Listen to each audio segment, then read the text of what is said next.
In meiosis, we start with meiosis 1. With meiosis 1, we start with prophase, and what happens in prophase is the nuclear envelope or the membrane starts to break down. The centrioles and centrosomes go to the opposite sides of the cell, and spindle fibers start to form.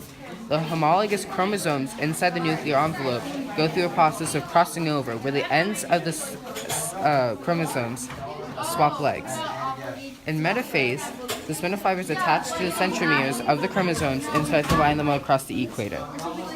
In anaphase, the spindle fibers start to pull the homologous chromosomes apart to opposite ends of the cell. In telophase 1, the nuclear envelope starts to reform, the spindle fibers go away, and then it goes to interkinesis, which is additional cell growth. Okay guys, next we have meiosis 2. In meiosis 2, it's pretty much the same thing as meiosis 1, except there's not more crossing over, and you have 2 cells instead of 1.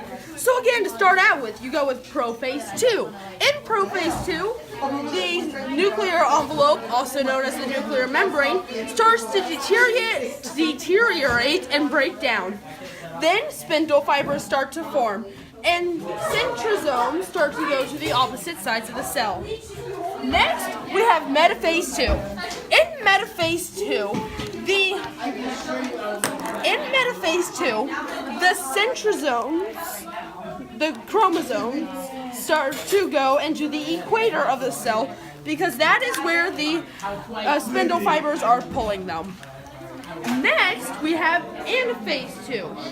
In anaphase 2, the chromosomes are split in half, causing two daughter chromatins, and they start to go to the opposite sides of the cell. Finally, in telophase 1, all these cells break apart, causing 4 daughter cells. If it is in a male, then you have 4 sperm cells. If it is in a female, then you have 1 egg cell and 3 polar bodies.